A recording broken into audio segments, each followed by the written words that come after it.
Here we go, 2 months into 2024 in the Atlanta area. And where are we looking back at the first 2 months?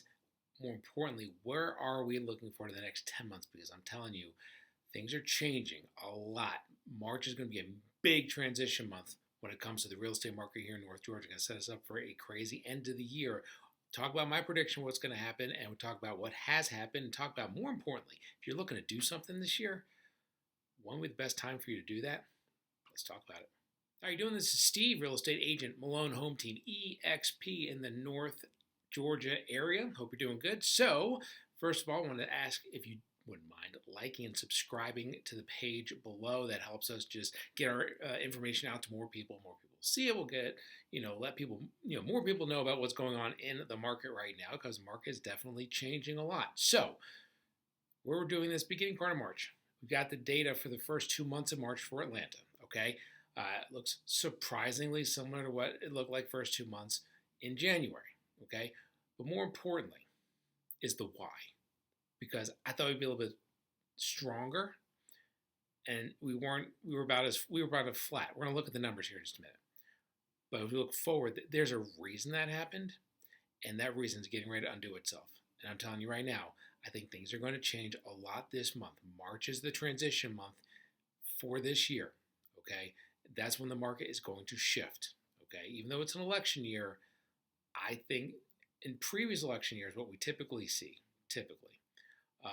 things ramp up, and then once you get close to the election, everybody kind of like sits and wonders what's going to happen. We don't know what's going to happen. I think a lot of people are really going to fight through that this year, because I really think the interest rates are going to play a big role in that.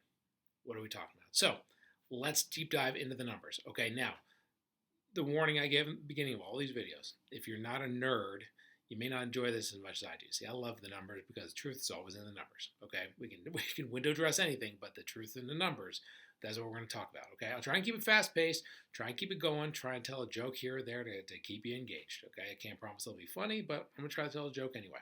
But let's talk about where we were, where we are, where we're going, and then we'll wrap it up by talking about if you're buying or selling, what do you, when's the best time for you? Because I'm going to surprise you. If you watch me all the time and you know what I say about when's a good time to buy, when's a good time to sell, and if it's a buyer's market, seller's market, things like that, I promise you, I will surprise you by what I say at the end of the video.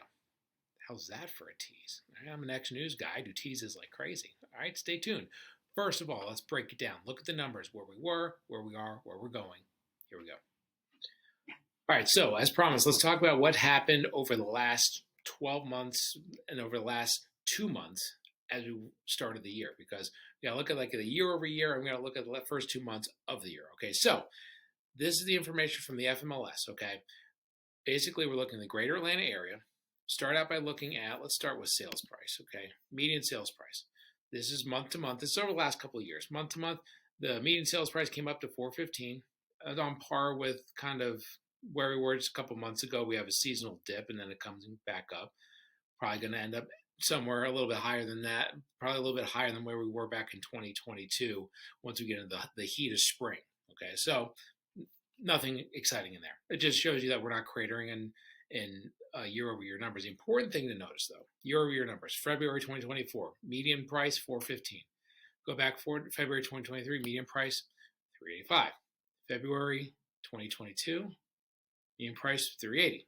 February 2021, median price 313. Year over year over year over year over year over year, the prices are going up. We're going to show you exactly what those numbers are, what they were measured as, according to NAMAR. We'll show you that in just a couple minutes. All right, so talk about new listings. And let's look at this over the last year, just so you can get a better idea. We have the seasonal dip that we normally have at the end of last year, December. We had a big dip, and then new listings are coming back. So when you consider that, the home for sale coming up a little bit. 11,000 homes in the metro Atlanta area for sale, not quite as much as we were in October, November. But if you look at the last 5 years, we kind of peaked end of 2022 in the 13 to 14 range. I mean, we're heading in that direction right now. We're going to have a decent amount of houses on the market here for spring. Okay, bring it back to year. Here's where things are interesting. Pending sales actually down a little bit last month, down to about 4,000. Closings, this out of the way. Closings, I say 3,700.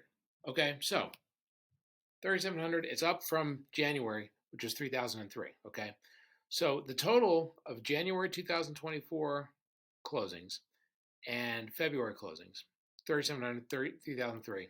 That's 6,703, right? That's math nerd in the house, y'all. All right, so, but let's look at what that was compared to a year ago. A year ago, we were at 2,889. We'll call it 2,900 just to make the math easy on me.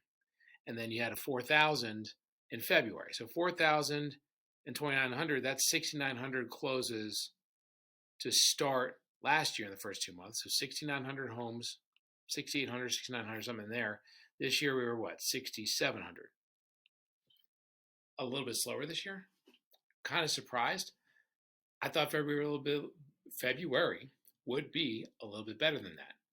There's a reason for that. We'll get into it in a minute. Okay, so talk about the big one that we always talk about is month supply. Month supply. If you've never heard us talk about this before, if you stopped adding houses to the market and you sold everything at the pace that we're selling stuff right now, how long would it take to get rid of everything? That's months supply. That's how many months of supply of inventory we have. Okay, right now we're sitting at 2.5. What we always say is anything between 5 months and 7 months is like a balanced market. 3 to 5 months is a seller's market. 2 to 3 is a very strong seller's market. 1 to 2 is banana seller's market. Okay, 2.5. So it's a strong seller's market. Okay, I'm going to push back on that a little bit towards the end. That's that surprise I'm talking about. But we're going to save that. Okay, put a pin in that. The thing I want you to notice. Okay, I'm going to hit the max button. This is going to go back to max. It goes all the way back to 2011. Okay, again, I don't want to get too dorky here. We're sitting at 2.5. What did I say the magic number was? 5, which is right about here, to 7, which is right about here. That's balanced market. You have to go all the way back to May of 2012. That is about 12 years ago. Last time we were at that balanced market, okay? We haven't even been above 4, or we haven't been at 4 since 2015, okay? We've been holding the 2s and 3s and 1s during COVID. 2.5, pretty strong market right now if you're a seller, okay? That doesn't mean you're going to get 5,000 offers. Doesn't mean that you're going to get 5,000 billion trillion % over asking price, but that's an actual number. But what it means is that it's a good seller's market to get a pretty good deal on your house, especially if it looks the part and is priced right and it's in the right area, okay? So another one to look at is price per square foot. Let's say the median, holding around 197. That's pretty close to the top of where it's been. We've been around 200. So you can see, even though the market's been very slow, it's been very slow. Values aren't going down, okay? Let's break it all down. All right, so that is what's happened to start the year. In a nutshell, what has happened? January was better than December. It was a good start to the year. But February, though better than January, February is still not where we wanted it to be. Okay, let's talk about why. Ladies and gentlemen, I give you mortgage rates. So, mortgage rates. This is over last year. Follow the blue line. That's the 30-year fixed. Okay, that's like an average rate. Some people get higher, some people get lower. Right now, it's sitting at 6.92. It's down a little bit. Here's the problem we had. Let's go back to the beginning part of February. The numbers were sitting at about 6.63. Not bad, okay? That's about the lowest that it was. And then all of a sudden, we got some really hot economic data in showing that the number of jobs we had, unemployment, all that stuff, was much hotter than everybody expected, meaning the economy looked great, and meaning all the stuff that the feds were doing, maybe it hadn't worked yet, or not worked the way that they thought it was. Everybody panicked, mortgage rates go up. We're back above 7%, and then we're above 7% on, we'll call it, what was that, March or February 13th. Been above 7% for a good 3 weeks. That quieted everybody down. 7 is kind of like that first milestone. You get under 7, that first wave of buyers is going to come in. Get us below 6.5, the next wave of buyers is coming in. Get below 6, the next wave. The waves are going to get bigger as they go. The first big wave is at 7. We go above 7, all the waves are gone. Ain't nobody looking, right? Now, 6.92, that's where we are right now, because all of a sudden, as we look into March and look at the data, things look like, all right, we're trending back the other way. I'm recording this Thursday the 7th. The most important unemployment report that we've seen in a while comes out tomorrow, okay? And that's what I want you to watch. Now, if you're watching this after that's already come out and you know what's happened, I don't know what's happening yet. We'll just have to see. But they're expecting the unemployment rate. I think jobs, we'll call the unemployment rate, supposed to be, it's currently at 3.7%. It's supposed to stay at 3.7%. If it goes up to 3.8 or 3.9, that's good news for mortgage rates. Okay, the Feds are trying to slow the economy down by raising their rates.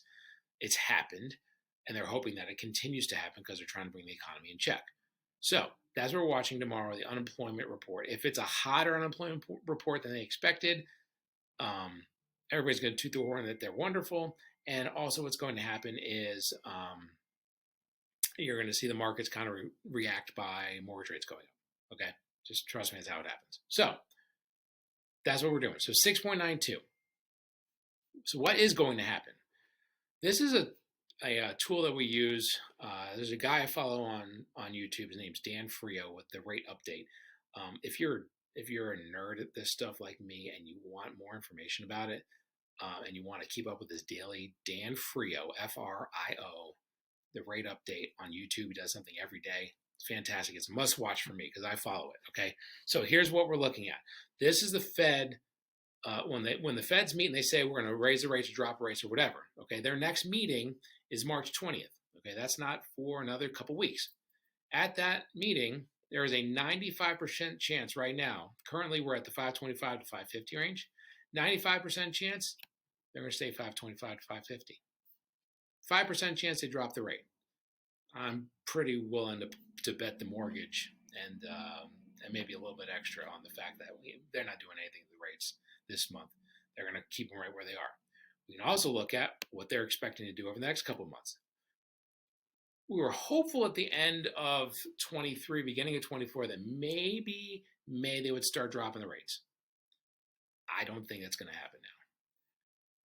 Right now, look, 75% chance in May, their May 1st meeting, they're not going to do anything with the rates. And now it's looking like maybe even in June, it's going to be a pretty close call. They're still saying 28% chance that they're going to keep it where it is. 55% chance may actually drop the rate. Okay, so that's the thought process right now because they're going to think that things are going to be improving as we head throughout the year. What does that mean for mortgage rates? Because the Fed funds rate and the mortgage rates are not linked. They travel in a very similar path, but they're not linked. One doesn't do anything to the other. What the Fed funds rate does is, as they raise that rate, that's the rate that banks charge money to each other. Okay, so it drives credit card payments, automobile payments, HELOC payments, things like that. As that rate goes up, it just squeezes the money and it slows the economy down because the economy is going crazy because of inflation and because of the unemployment report and the unemployment level, which is really too low. There's a lot of people working, people getting paid a crap ton of money. So we need the unemployment to come more in check. It could be around 5%, and we need the inflation to come back into check. And the way they do is they raise the rates. Once it looks like the rates are doing good, they're going to pull back on those rates. Okay. Now, they're pulling back on those rates. That's going to slow the economy, or that's going to allow the economy to breathe a little bit. As the economy breathes a little bit, mortgage rates, which are forward-looking, are going to see, all right, things are improving, things like that, and that's going to bring mortgage rates down by their levers. 10-year Treasury notes, mortgage-backed securities, things like that drive mortgage rates. Okay, they travel in similar directions, but they're not linked. So when you hear somebody say, "Oh, the Fed's dropped rates," that doesn't mean the mortgage rates went down. Okay, it means that it's a situation where the mortgage rates are likely to go down, but they're not like hand in hand. If you call me if you want me to break it down, because I don't want to do it on YouTube because it's going to be awful and you won't watch it. Okay, so that being said, as we head into June, that's when we're looking like we're going to have the first drop in rates. It looks like we may have 3 drops in the Fed funds rate this year. So what is that going to mean looking forward? Okay, these are the mortgage rate projections from Fannie Mae for this year. Okay, these are just updated. In December of 2023, they were thinking we'd start 7%, end up around 6.5%. As of January, they're thinking 6.4% down to 5.8%. I would think it's going to be somewhere in the middle of both of those things. Okay, I think that as we start Q2, I think we're going to be around 6.5. I really think that March is going to be a very pivotal month. I think we're going to see a big drop in rates to get us around 6.5 by April 1st. That's my thought. We got a ways to go to get there, but I think that that's where we get. Maybe 6.6. Well, there we go. I'll unpaint the corner a little bit. And then I think that we get maybe 6.2-ish, 6.3-ish by the time we get Q3, Q4-ish. By the end of the year, I think we're going to be pretty close to 6. I don't think we see the 5s until late in the year, if at all. But the thing to keep in mind is the rates are coming down. There may be wobbles up, which is what we've dealt with over the last month, but there's going to be the overall trend of rates going down. What is that going to do?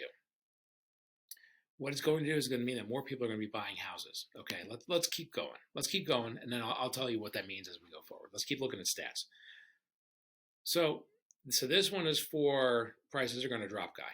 So prices are going to drop guy. This is what happened across the country over the last year in the top 20 cities, okay? And percentage change year over year in home prices. Portland is the only city on here where the prices went down over the last year, okay? On average, prices went up 5.1%. Here's Atlanta, 5.9%. Some spots like, let's see what, Detroit was 8.2, San Diego's 8.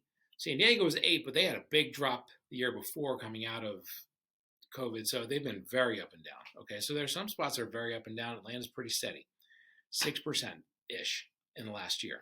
Okay, so what are the forecasts now for 2024? So the original forecast, which came out in November, all these people were thinking 0.2 to 2.8, give or take a little bit, right? That was their thing. Now everybody's thinking 1.9 to maybe even 5. And that's what I told you at the beginning of the year. I still think this is going to be a 5 to 7% year, like it was last year, 5 to 7% year. There's no, and I mean, if anything, it's going to be higher than that because the buyers are coming back. Okay, we just looked at everything. Okay, this is the most important slide in the presentation. So I want you to remember you saw this, okay? And let's break it down. Let's talk about what do I see going forward and what it means if you're a buyer or a seller. And again, the big surprise that I promised you I was going to give you looking forward for the rest of the year, okay? Because I'm going to say something that you're going to be shocked that I said. So here we go, barreling towards the rest of the year. We got 10 months to play.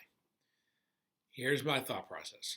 Saw the numbers we just saw where the rates are going, saw home values are going, things like that.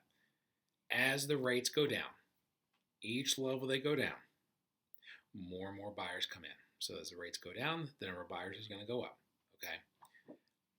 Think about it.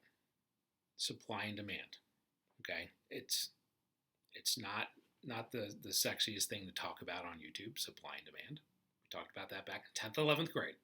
It still applies. We have supply, we have demand. If the demand goes up, what's going to happen to the prices? Because the supply is not going to catch up. We've been trying to keep up, and I talk about this all the time too. We're way behind on where we're supposed to be with the number of houses because we had such a big gap coming out of the recession. We had a good 5 years where we hardly built anything nationwide, okay? Yes, I live in Gwinnett. Shoot, man, you can't find a tree that they won't knock down and put up 25 townhomes, okay? It is what it is. But they're still behind. We are behind as a nation, okay, as far as the number of homes that we should have for people, okay? We're catching up, but we're still behind, okay? Until that happens, we're going to have a shortage of houses, okay? Part of it. That's part of it, number one. Number two, the interest rates have been crazy, okay? 30% of people own their home outright.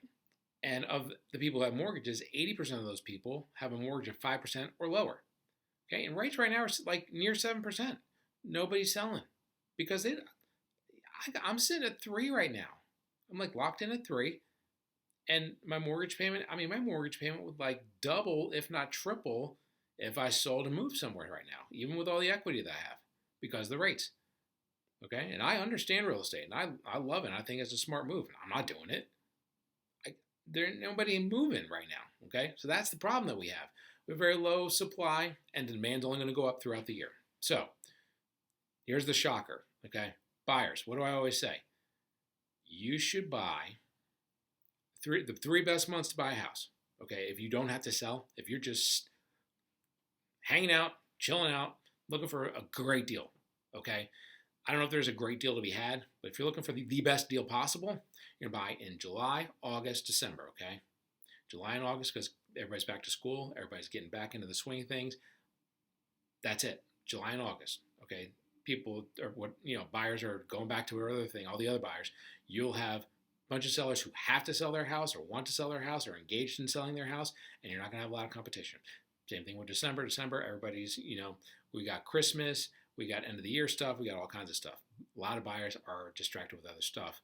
That's your chance to get a deal. That's what I always say. March is never the opportunity to grab a deal. It's March 7th. I'm telling you right now, if you want to run and grab a deal right now, grab a deal right now. Because even though we're at 2.5 months of inventory, even though technically it's a seller's market, I'm telling you right now, it's a little bit of a buyer's market right now. Okay? Buyers are in control right now with the rates where they are right now. Now, it's March 7th. That could change a lot in 2 weeks. Okay? Once rates get back to around 6.6, 6.7, all bets are off. Okay? They're going to come running. You've got a little bit of a window here. Do you want to have an interest rate 6.9%? I wouldn't. That stinks. But here's what we're going to do. We're going to grab the house while it's cheaper, and then we're going to refinance down the road. I don't want you to get a house with a payment that you cannot afford, assuming that the rates are going to go down, because crap can happen, okay?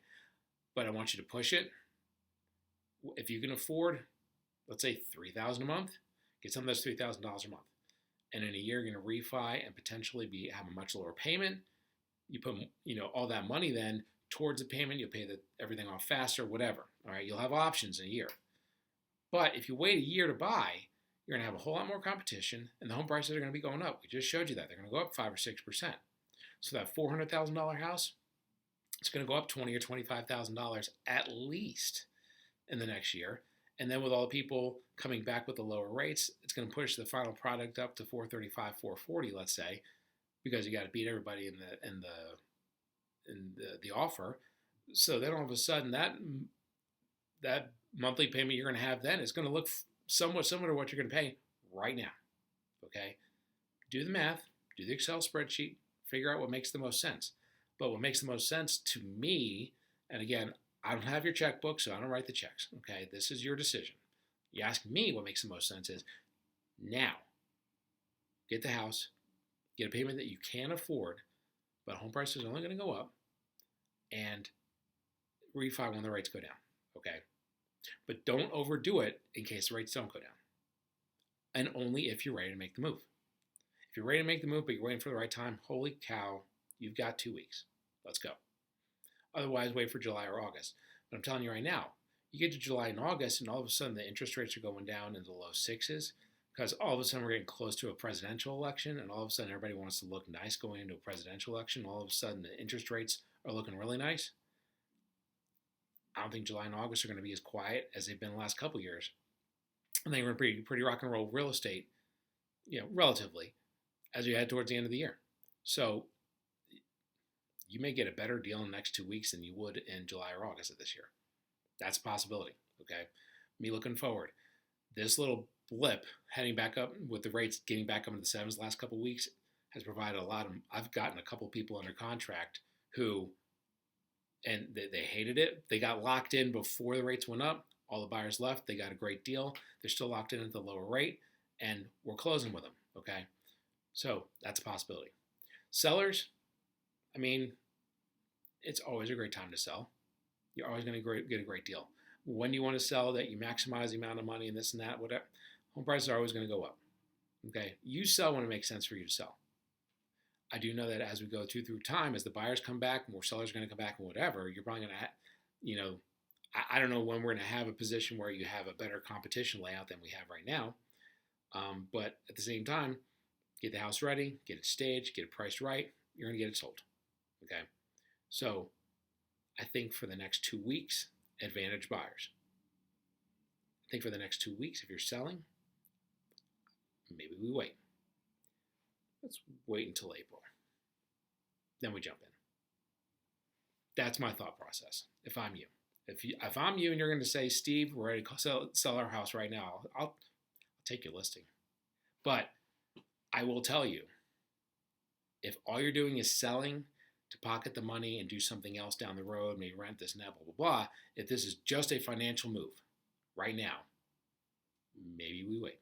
Now, if you are selling because you're trying to buy the next house, which is bigger, and it's more important to get the better deal on the buy than it is the sell, then holy cow, let's get in the car right now. I'll bring the sign, put the sign in the yard, and we're going to go look at houses, okay? Because for the buy side, this is your opportunity. So that's my process. That's my thought process going forward. That's how I think the rest of the year is going to go by. I think that things are going to it's going to be steady the rest of the year. Watch the unemployment report tomorrow. And again, you may see this and it's already dropped and you laugh at me because it's already done. But again, if it's hotter than everybody thinks, if the job market's like, yay, that's great economic news and it's great for families. Don't get me wrong. It's just bad for mortgage rates, okay? Mortgage rates are going to go up if the economy is hot. The economy is terrible, mortgage rates are coming down. Okay, that's why mortgage rates were like 2 to 3% during the pandemic. Pandemic was terrible. We couldn't find toilet paper, man. Anyway, that's the breakdown. But for you, everybody's economy is different. Their personal economy. If you have questions about what makes sense for you and your family, give us a call. We'll walk you through it. All right, 470-233-4409. Emails below. Remember, like us, follow us, and love us. There you go. there's your orders. All right. Y'all take care. Have a good one. Talk to you. Bye.